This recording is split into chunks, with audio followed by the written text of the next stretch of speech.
Hello everyone. So this session is for UPSC mains Geographic topic సంబంధించింది అనమాట. So వాటర్కి సంబంధించింది. So water resource is very important. Day to day life water అనేది చాలా చాలా అవసరం అనమాట. సో చూస్తే 3/4 of earth surface is covered with water అనమాట. అంటే మనం 3/4 ఎర్త్ మనకి ఏంటంటే వాటర్ అనేది ఉండడం అనేది జరిగిందనమాట. సో అదే water scarcity in most cases is caused by over exploitation, excessive use and unequal access to water among different social groups అనమాట. అంటే ఫ్యూచర్లో ఈ వాటర్ స్కేర్సిటీ అనేది ఎక్కువగా ఉంటుందని చెప్పి చాలామంది చెప్పడం అనేది జరుగుతుంది. సో ఎక్కువగా ఎందుకు వాటర్ స్కేర్సిటీ అనేది ఎక్కువగా వస్తుందంటే ఓవర్ ఎక్స్ప్లోయిటేషన్ వల్ల, అంటే ఏంటి, ఎక్కువ యూసేజ్ ఆఫ్ వాటర్ వల్ల, దానివల్ల. అలాగే అన్ని ఏరియాస్లో వాటర్ అనేది ఈక్వల్గా లేదు. అంటే కొన్ని ఏరియాస్లో వాటర్ రిసోర్స్ అనేది బాగా అవైలబుల్గా ఉంటుంది, కొన్ని ఏరియాస్లో వాటర్ రిసోర్స్ అనేది అవైలబుల్గా అనేది చాలా తక్కువగా ఉంటుంది. ఫర్ ఎగ్జాంపుల్ మీరు రాజస్థాన్ చూసుకోండి. సో రాజస్థాన్లో వాటర్ అనేది అంత అవైలబుల్గా ఉండదు, ఎందుకంటే అక్కడ రైన్ఫాల్ కూడా చాలా తక్కువ ఉంటుంది, డిజర్ట్ ఏరియా కాబట్టి అక్కడ ఏంటంటే మనకి వాటర్ అనేది అంత అవైలబుల్గా ఉండదు అనమాట. అర్థమైందా? అది అయితే నెక్స్ట్ అయితే మన సపోజ్ వాటర్ అనేది ఎక్కువగా అందరికీ కూడా is greater demand for water. ఎందుకే large population requires more water, not only for domestic use. అంటే మనది India is a very large population అనమాట.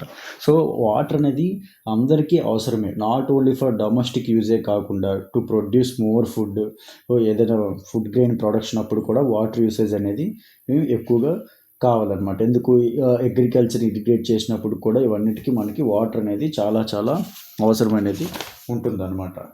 So next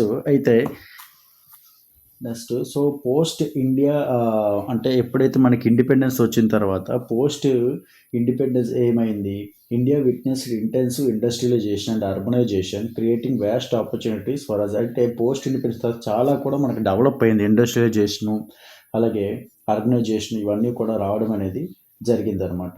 so ever increasing number of industries has made matters worse by extracting pressure on existing fresh water resource. అయితే ఇక్కడ industries ఇవన్నీ ఎక్కువ అవ్వడం వల్ల ఇంకొద్ది డ్యామేజ్ ఏంటంటే ఫ్రెష్ వాటర్ అనేది కొద్దిగా డ్యామేజ్ అవ్వడం కలిగింది. ఎందుకు, ఇండస్ట్రీస్ రిలీజ్ చేసిన ఎఫ్లూయెంట్స్ అన్నీ కూడా, కెమికల్స్ అన్నీ కూడా ఈ ఫ్రెష్ వాటర్లో మిక్స్ చేయడం వల్ల వాటర్ అనేవారు కొంతవరకు ఏమయ్యేది, అయిపోయేది అంటే పాడైపోయేది.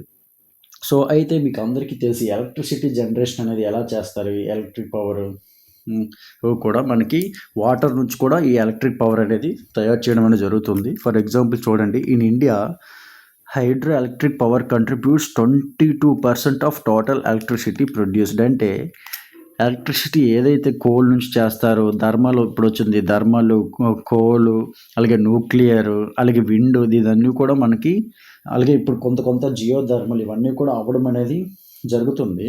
కానీ మీరు చూస్తే హైడ్రో ఎలక్ట్రిక్ పవర్ అంటే ఏంటి, వాటర్ నుంచి కరెంటు ఎంత తయారవుతుంది అంటే ఇండియాకి ఎంత శాతం ఇస్తుందంటే కంట్రిబ్యూట్స్ 22% అనమాట. చూడండి, అలాగే government of India has accorded to improve the quality of life and enhance ease of living of people, especially those living in rural areas, by announcing Jal Jeevan Mission. The goal of Jal Jeevan Mission is to enable every household get assured supply of potable piped water at a service level of 55 liters per capita per day, regularly tap water connections. అంటే దీని గురించే India ఏం తీసుకొచ్చిందంటే ఒక scheme, Jal Jeevan machine అనమాట. జల్ జీవన్ ఒక welfare scheme. ఏంటంటే Jal Jeevan Mission ద్వారా main goal ఏంటి, ఆ జల్ జీవన్ మిషన్ ఎవరైతే రూరల్ ఏరియాస్ ఉన్నారో వాళ్ళకి ఖచ్చితంగా ఏంటి, పైప్డ్ వాటర్ అనేది సప్లై అవ్వాలి. Every household get assured supply of piped water అనమాట. అందరూ కూడా పైప్డ్ వాటర్ సప్లై అవ్వాలి at a service of at least per day ఒక ఇంటికి ఎంత అంటే 55 లీటర్స్ ఒక వాటర్ అనేది per capital per day 55 litres of water అనేది సప్లై అవ్వాలి, అంటే హౌస్ హోల్డ్ ట్యాప్ కనెక్షన్స్ అని చెప్పి గవర్నమెంట్ అనేది ఈ స్కీమ్, వెల్ఫేర్కి ఈ ఒక స్కీమ్ని తీసుకురావడం అనేది జరిగింది. అదేంటంటే జల్ జీవన్ మిషన్ అనమాట.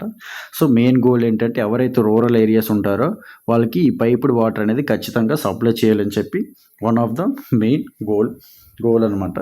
నెక్స్ట్ మీరు 14th సెంచరీ చూస్తే the tank in హాజ్కస్ Delhi was constructed by ఇల్తుస్మాన్. అంటే 14th సెంచరీ నుంచే ట్యాంక్ అంటే చెరువులు ఇవి అప్పుడు రూలర్స్ కన్స్ట్రక్షన్ చేయడం అనేది జరిగిందనమాట. సో ఈ ట్యాంక్ హౌస్ కాస్ ఢిల్లీలో ఈ ట్యాంక్ని ఎవరు కన్స్ట్రక్షన్ చేశారంటే ఇల్తుస్మిస్ కన్స్ట్రక్షన్ చేయడం అనేది జరిగిందనమాట. నెక్స్ట్ ఇప్పుడు చూస్తే వాటర్ డ్యామ్స్. ఇప్పుడు అందరూ మీరు చూస్తున్న డ్యామ్స్ ఎక్కువ కూడా బిల్డప్ చేస్తారు. రీసెంట్గా ఆంధ్రప్రదేశ్లో పోలవరం డ్యామ్ అని. అసలు ఏంటి వాటర్ డ్యామ్స్ అంటే ఏంటి? How do they help us in conserving and managing water? ఎలా dams are traditionally built to impound rivers and rain water that could be used later to irrigate agriculture fields. అంటే ఏంటి? ఆ damage ఏవైతే river యొక్క water storage చేసి ఆ తర్వాత irrigation and electricity జనరేషన్కి అలాగే అగ్రికల్చర్కి ఏవైతే కావాల్సిందో దానికి కూడా డ్యామ్స్ వల్ల ఈ వాటర్ అనేది పంపిస్తారు. అలాగే ఈ డ్యామ్స్ వల్ల ఇంకోటి ఏంటంటే మనకి ఫ్లడ్ కంట్రోల్ అంతా కూడా అవ్వడం అనేది జరుగుతుంది అనమాట. మెయిన్ ఫ్లడ్ కంట్రోల్ ఇవన్నీ అవ్వడం అనేది జరుగుతుంది. ఫర్ ఎగ్జాంపుల్ చూసుకుంటే మీరు ఈ బాక్రా నంగల్ డ్యామ్ అనమాట ప్రాజెక్ట్ సట్లెజ్ బియాస్ రివర్ మీద కట్టడం జరిగింది. The Bhakra Nangal project water is being used for both hydel power production and irrigation అనమాట. Both hydel power production and irrigation construction చేయడం అనేది జరిగింది సట్లెజ్ బియాస్ రివర్ పైన అనమాట. ఆ రివర్ పైన కట్టిన డ్యామ్ ఏంటంటే బాక్రా నంగల్ ప్రాజెక్ట్ అనమాట. బోత్ హైడల్ పవర్కి అలాగే ఇరిగేషన్ ఫెసిలిటీస్ కూడా ఆ డ్యామ్లో ఉన్న వాటర్ యూజ్ చేయడం అనేది జరుగుతుందన్నమాట. ఓకేనా. నెక్స్ట్ ఇంకొన్ని డ్యామ్స్ చూద్దాం. Sardar Sarovar dam has been built to our Narmada river in Gujarat. This is one of the largest water resource projects of India covering 4 states Maharashtra, Madhya Pradesh, Gujarat and Rajasthan అనమాట. వెరీ వెరీ వెరీ వెరీ ఇప్పుడు చూడండి. అలాగే ఇంకొకటి ఏంటంటే సర్దార్ సరోవర్ డ్యామ్ అనమాట. సో ఈ సర్దార్ సరోవర్ డ్యామ్ అనేది ఏ రివర్ పైన కట్టడం జరిగిందంటే నర్మదా అనమాట. సో ఈ Narmada river in Gujarat. This is one of the largest water resource అనమాట. Projects of India covering 4 states cover చేస్తుంది. వచ్చి ఏంటంటే మహారాష్ట్ర, మధ్యప్రదేశ్, గుజరాత్ అండ్ రాజస్థాన్ అనమాట. మహారాష్ట్ర, మధ్యప్రదేశ్, గుజరాత్ అండ్ రాజస్థాన్లో ఈ సర్దార్ సరోవర్ డ్యామ్ అనేది కట్టడం జరిగింది. అయితే ఇక్కడ ఎలాగ మల్టీ పర్పస్ ప్రాజెక్ట్స్ అనేది తీసుకురావడం జరిగింది. Large dams have also been the cause of many new environment movements. So ఈ డ్యామ్ కట్టడం వల్ల ఎన్వైరన్మెంట్ మూవ్మెంట్స్ కూడా పుట్టుకొచ్చి ఏంటంటే నర్మదా బచావ్ ఆందోళన్ అండ్ తెహ్రీ దమ్ ఆందోళన్. అంటే ఏంటి? ఇన్ కేస్ ఈ డ్యామ్స్ కట్టినప్పుడు అక్కడున్న ఏరియా అంతా కూడా మనం అంటే లోకల్ కమ్యూనిటీస్ ఎవరైతే వాళ్ళందరూ కూడా వెకేట్ చేయాలి. దాంతోపాటు వాళ్ళ యొక్క లైవ్లీహుడ్ అన్నీ కూడా పోవడం అనేది జరుగుతుంది. సో మనం వాళ్ళకంటూ ఒక రీహాబిలిటేషన్ ఇవంతా కూడా కట్టించాలి. సో కొంతమంది ఏంటంటే వెళ్ళిపోతారు, కొంతమంది అంటే అక్కడ నుంచి వెళ్ళరు అనమాట. సో అందుకే ఇట్లాంటి డ్యామ్స్, ఇట్లాంటి మల్టీ ఇరిగేషన్ పర్పస్ ప్రాజెక్ట్స్ ఎప్పటి నుంచి మీరు చూడండి. ఎగ్జాంపుల్ ఆంధ్రప్రదేశ్లో పోలవరం ప్రాజెక్ట్ ఎప్పటి నుంచో రైతుల నుంచి అలాగే ల్యాండ్స్ అడిగి సో ఫైనల్గా ఇప్పుడు అనేది సక్సెస్ అయింది. సో అలాగే ఈ డ్యామ్స్ కట్టినప్పుడు కూడా సో ఇట్లాంటి ఇబ్బందులు ఏవన్నీ కూడా రావడం అనేది జరుగుతుందన్నమాట. ఓకేనా. నెక్స్ట్ సో ఇక్కడ ఇరిగేషన్ ఉండడం వల్ల irrigation he's also changed the cropping pattern of many reasons with farmers shifting to water intensive and commercial crops అనమాట. ఈ ఇరిగేషన్ ఫెసిలిటీస్ కూడా ఎట్లాంటి డ్యామ్స్ మనం ఎక్కువ కట్టి రివర్స్ పైన మనం ఏం చేస్తాం అంటే అగ్రికల్చర్కి అదే హైడ్రో ఎలక్ట్రిసిటీకి అన్నిటికీ యూజ్ చేయడం జరుగుతుంది. సో దీనివల్ల ఏంటి? పంటలు కూడా బాగా పండుతాయి అనమాట.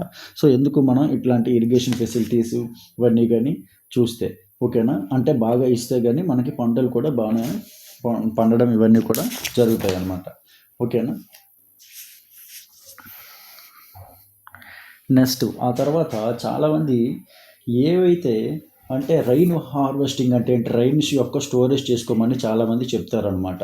ఎందుకు? This is also very very very important. అంటే ఎక్కడైతే మీకు సపోజ్ పర్టికులర్లీ ఇన్ రాజస్థాన్ అక్కడ ఏంటంటే వాటర్ అనేది చాలా తక్కువ, వాటర్ స్కేసిటీ ఎక్కువ ఉండడం వల్ల అక్కడ ఇట్లా వాటర్ స్టోరేజ్ ఇవన్నీ చేసుకుంటారు. రైన్ వాటర్ హార్వెస్టింగ్ చాలా చాలా మంచిది అనమాట.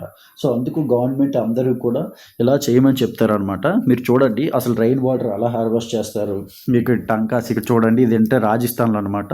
చూసారు ఇందులో రైన్ వాటర్ స్టోరేజ్ అనేది ఉంటుందన్నమాట. అంటే రాజస్థాన్లో అప్పుడప్పుడు వర్షాలు పడుతుంది. అలాగే రైన్ వాటర్ కలెక్షన్ చూడండి, పైన స్టోరేజ్ ఎలా కలెక్షన్ చేస్తున్నారు. రైన్ వాటర్ కలెక్షన్ చేసి ట్యాంక్స్లో స్టోరేజ్ ట్యాంకు చూసారా. అలాగే TN is the first state in India which has made roof top rain water harvesting structure compulsory to all the houses across the state. అయితే first time ఇండియాలో తమిళనాడు ఏం చేశారంటే roof top compulsory to అంటే కంపల్సరీగా ఈ roof top rain water harvesting అనేది కంపల్సరీగా ఉండాలనేది ఫస్ట్ ఏ స్టేట్ అంటే ఈ తమిళనాడు తీసుకురావడం అనేది జరిగిందనమాట. అలాగే మీకు మేఘాలయలో ఇంకొకటి ఏంటంటే బ్యాంబూ ఇరిగేషన్ అనేది ఉంటుంది అనమాట. బ్యాంబూ డ్రిప్ ఇరిగేషన్ అని చూడండి, మేఘాలయలో ఉంటుంది బ్యాంబూ డ్రిప్ ఇరిగేషన్. అంటే ఇలా బ్యాంబూస్ ఉంటాయి, సో ఇందులో వాటర్ ఫ్లో అయ్యి అలాగే ఇరిగేషన్ అనేది చేస్తుంది. చూసారా, ఇదేంటంటే బ్యాంబూ ఇరిగేషన్. అది ఎక్కడ ఉందంటే మేఘాలయలో ఇలా చేయడం అనేది జరుగుతుంది అనమాట. ఓకేనా. సో మేటర్గా అంటే చాలామంది ఏం చెప్తారంటే గవర్నమెంట్ వీళ్ళందరూ అంటే మీకు ఎక్కడైతే కొన్ని ప్లేసెస్లో వాటర్ స్కేర్సిటీ ఉందో అక్కడ ఏంటంటే ఇట్లాంటివి rain water storage, roof top harvesting ఇవన్నీ కూడా చేయమని చెప్తారు.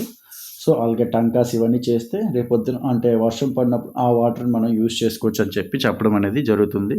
Okay, thank you.